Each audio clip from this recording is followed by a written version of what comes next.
دوستو، کبھی آپ نے کوئی ایسی آواز سنی جو کانوں سے نہیں دل میں اتری ہو؟ کبھی ایسا ہوا کہ کوئی بات زبان سے نہ کہی گئی ہو لیکن روح پر نقش ہو گئی ہو؟ اگر ہاں تو سمجھ لیں آپ کسی خاص دروازے پر کھڑے ہیں۔ یہ کوئی عام دروازہ نہیں، یہ وہ دروازہ ہے جو ظاہر سے باطن کی طرف لے جاتا ہے، اور اس دروازے کا نام ہے مولا علی علیہ السلام۔ آج ہم جس سفر پر نکلنے والے ہیں وہ کوئی عام سفر نہیں، یہ ایک ایسا سفر ہے جہاں لفظ ختم ہو جاتے ہیں، جہاں عقل جھک جاتی ہے، جہاں صرف دل بولتا ہے۔ آج ہم بات کریں گے علم باطن کی، اس علم کی جو صرف خاص لوگوں کو ملتا ہے۔ وہ لوگ کون ہیں، کیسے ہیں، کہاں ہیں، یہ سب کچھ آج ہم جانیں گے۔ تو اپنے دل کو تیار کر لیں، کیونکہ یہ سفر شاید آپ کی زندگی بدل دے۔ دوستو، پہلے ایک بات سمجھ لیں، علم دو طرح کا ہوتا ہے۔ پہلا علم ظاہری، یہ وہ علم ہے جو کتابوں میں ہے، جو مدرسوں میں پڑھایا جاتا ہے، جو قلم سے لکھا جاتا ہے۔ یہ علم سب کو مل سکتا ہے، محنت کریں، پڑھیں، سمجھیں، اور یہ علم آپ کا ہو جائے گا۔ دوسرا علم باطن، لیکن ایک اور علم بھی ہے جو کتابوں میں نہیں ملتا۔ یہ علم لفظوں میں بیان نہیں ہوتا، یہ صرف خاموشی سے اترتا ہے، یہ صرف دلوں میں رکھا جاتا ہے، اور یہ علم ہر کسی کو نہیں ملتا، یہ صرف چنے ہوئے لوگوں کو ملتا ہے۔ وہ لوگ کون ہیں؟ فقیر، درویش اور قلندر، وہ لوگ جنہوں نے دنیا کو چھوڑ دیا، اپنے آپ کو مٹا دیا، اور صرف ایک چیز کی تلاش کی، اللہ کی رضا۔ اور اس علم باطن کا سب سے بڑا امین ہے مولا علی علیہ السلام۔ اب بات کرتے ہیں ایک مشہور حدیث کی۔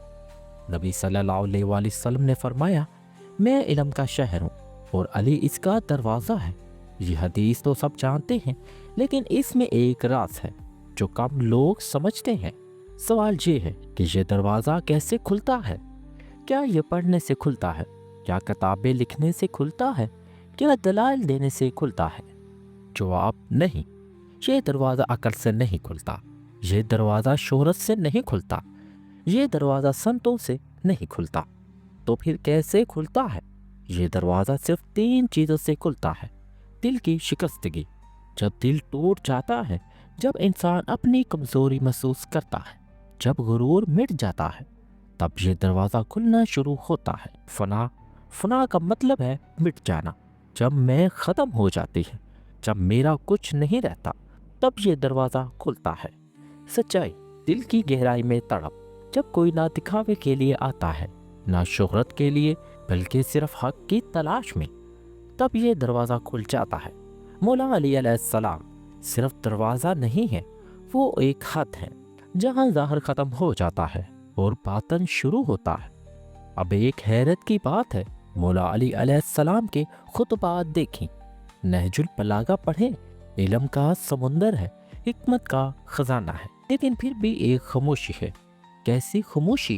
خود مولا علی فرماتے ہیں، اگر میں اپنے دل میں چھپے ہوئے سب راز بیان کر دوں تو تم مجھے کافر کہو گے یا فتنہ پرداز۔ یہ صرف ایک جملہ نہیں، یہ ایک اشارہ ہے، اشارہ اس بات کی طرف کچھ علم ایسا بھی ہے جو عام لوگوں کے لیے نہیں۔ وہ علم کیا ہے؟ وہ علم ہے علم باطن۔ یہ علم زبان سے بیان نہیں ہوتا، یہ خاموشی سے منتقل ہوتا ہے۔ کیسے؟ ایک نظر اور پوری کتاب دل میں اتر جاتی ہے۔ تنہائی میں، جب استاد اور شاگرد صرف دو ہوں، جب شاگرد تیار ہو جائے، اپنے نفس کو مٹا دیتا ہے، تب یہ علم منتقل ہوتا ہے۔ اسی لیے کہا جاتا ہے، سینہ بسینہ، دست بدست، دل سے دل تک۔ نبی کریم صلی اللہ علیہ وآلہ وسلم سے مولا علی کو علم کی منتقلی۔ اب بات کرتے ہیں اس کی کہ مولا علی کو یہ علم باطن کیسے ملا۔ جنگ خیبر کا مشہور واقعہ ہے، دشمن کا قلعہ، مضبوط دروازہ، کوئی نہیں کھول سکا۔ نبی کریم صلی اللہ علیہ وآلہ وسلم نے فرمایا، کل میں اس شخص کو جھنڈا دوں گا جو اللہ اور اس کے رسول سے محبت کرتا ہے، اور اللہ اور اس کے رسول بھی اس سے محبت کرتے ہیں۔ اگلے دن مولا علی کو جھنڈا دیا گیا۔ لوگ سوچتے ہیں کہ یہ صرف جنگ کی بات تھی، لیکن نہیں، یہ علم کی منتقلی کا اشارہ بھی تھا۔ خیبر کا دروازہ صرف ایک لوہے کا دروازہ نہیں تھا، وہ علم باطن کے دروازے کی علامت تھا۔ ایک اور عظیم رات जब नबी करीम सल्लल्लाहु अलैहि वसल्लम हिजरत कर रहे थे, कुफार ने आप सल्लल्लाहु अलैहि वसल्लम को कत्ल करने का मंसूबा बनाया। नबी पाक सल्लल्लाहु अलैहि वसल्लम ने मौला अली से कहा, मेरे बिस्तर पर सो जाओ, यानी अपनी जान खतरे में डालो। और मौला अली ने बगैर किसी सवाल के कबूल कर लिया। लोग कहते हैं ये कुर्बानी थी।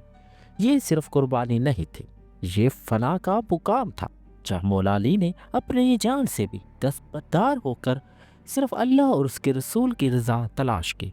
और इसी रात इन पर फैज़ का एक ख़ास नूर नाज़िल हुआ। और फिर आया ईद गदीर। सहरा में तपती धूप में लाखों लोगों के सामने नबी पाक सल्लल्लाहु अलैहि वसल्लम ने मौला अली का हाथ बुलंद किया और फरमाया, मन कुन्तु मौला फ़हाज़ा अलीउल मौला, जिसका मैं मौला हूँ अली उसके मौला है। लोग समझते हैं ये वलायत का ऐलान था। ये सिर्फ वलायत का ऐलान नहीं था, ये इल्म बातन की सनद भी थी। ये ऐलान था कि जो इल्म मुझे मिला है वो अब अली के पास है, और ये इल्म किताबों में नहीं रखा जा सकता था, ये सिर्फ मुंतकिल किया जा सकता था। अब सवाल ये है कि ये इल्म बातन किसे मिलता है? जवाब है फ़कीरों को। लेकिन फ़कीर कौन है? फ़क्र गुर्बत नहीं है। बहुत से लोग सोचते हैं फ़कीर मतलब गरीब। इसका जवाब है नहीं। फ़क्र एक मुकाम है, एक रूहानी मुकाम। फ़कीर वो है जो दुनिया से बेनियाज हो, शोहरत से बेपरवाह हो, माल और दौलत से ला ताल्लुक हो, सिर्फ अल्लाह को चाहता हो। फ़कीर अमीर भी हो सकता है अगर इसके दिल में दुनिया की मोहब्बत ना हो, और गरीब भी फ़कीर नहीं हो सकता अगर इसके दिल में दुनिया की तड़प हो। फ़क्र एक दरवाज़ा है, ये वो दरवाज़ा है जहाँ से इल्म बातन मिलता है। मौला अली फरमाते हैं, मैंने अपने रब को अपने इरादों के टूटने से पहचाना। ये फ़क्र का दर्स है। जब इरादे टूट जाते हैं, जब ख्वाहिशात ख़त्म हो जाती हैं, जब मैं नहीं रहता, तब अल्लाह मिल जाता है। अब बात करते हैं कलंदरों की। कलंदर की तारीफ। कलंदर वो है जो ना दुनिया का हो, ना दीन का गुलाम, ना जन्नत का तलबगार, ना दोज़ख से खौफज़दा, सिर्फ हक में फना। कलंदर आज़ाद है, हर कैद से आज़ाद, हर बंधन से आज़ाद। वो सिर्फ एक चीज़ का पाबंद है, इश्क हकीकी। बुल्ले शाह फरमाते हैं, इल्म सब बस करियो यार इक्को अलफ सानो दरकार। यानी इल्म की हद है लेकिन फ़क्र की कोई हद नहीं। कलंदर वो है जिसने इल्म की हद पार कर ली और इश्क के समुंदर में डूब गया। अब बात करते हैं मजज़ूबों की। मजज़ूब कौन है? मजज़ूब वो है जो ज़हरी निज़ाम से कटा हो, हक के नूर में जज्ब हो। कभी हंसता है, कभी रोता है, कभी बोलता है, कभी खामोश। लोग इनको पागल समझते हैं, लेकिन ये वो लोग हैं जो सबसे ज़्यादा होशियार हैं। उन्होंने दुनिया का पागलपन देख लिया और इससे दूर हो के। मजज़ूब की बात अकल से नहीं समझी जाती, वो बातन की जुबान बोलते हैं। कभी कोई ऐसी बात कह देते हैं जो बज़ाहिर अजीब लगती है, लेकिन अगर दिल से सुने तो पूरी कायनात खुल जाती है। यही वो लोग हैं जिन्हें मौला अली की ज़ुबान अता हुई। मौला अली के वारिस आज भी जिंदा हैं। अब बात करते हैं इन अजीम हस्तियों की जिन्हें मौला अली का इल्म बातन मिला। लाल शिपास कलंदर, सिंध के अजीम कलंदर, तमातमस्त कलंदर। इनके मज़ार पर आज भी लाखों लोग जाते हैं क्योंकि वहाँ मौला अली की खुशबू है। सुल्तान बहू पंजाब के अजीम सूफी फरमाते हैं, जे रब मिलदा मस्जिद मंदिर ते रब मिलता मुल्ला पंडित नो। यानी अगर रब मस्जिद मंदिर में मिलता तो हर मुल्ला पंडित को मिल जाता, लेकिन रब सिर्फ इन दिलों को मिलता है जो खामोशी के दरवेश बन जाए। हजरत शम्स तबरेज़, मौलाना रूमी के उस्ताद, एक नज़र में मौलाना की ज़िंदगी को बदल दिया। कैसे? क्योंकि इनकी नज़र में मौला अली का नूर था। हजरत बाबा फरीद गंजे शकर, कागा सब तन खायो ते चुन चुन खायो मांस। इनकी शायरी में फ़क्र का दर्स है, इश्क का पैगाम है और सब में मौला अली की खुशबू है। सखी सरवर द मस्त कलंदर मस्त मस्त, इनकी ज़िंदगी ही एक सबक है। ये सब वो लोग हैं जिन्हें मौला अली का इल्म बातन मिला।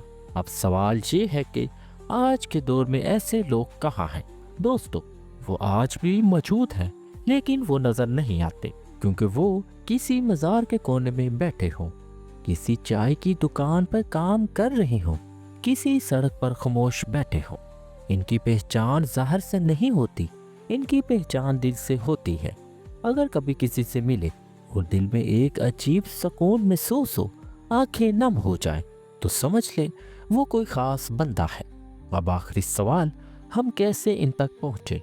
याद रखें, ये दरवाज़ा तलाश से नहीं खुलता, ये दिल की सदाकत से खुलता है।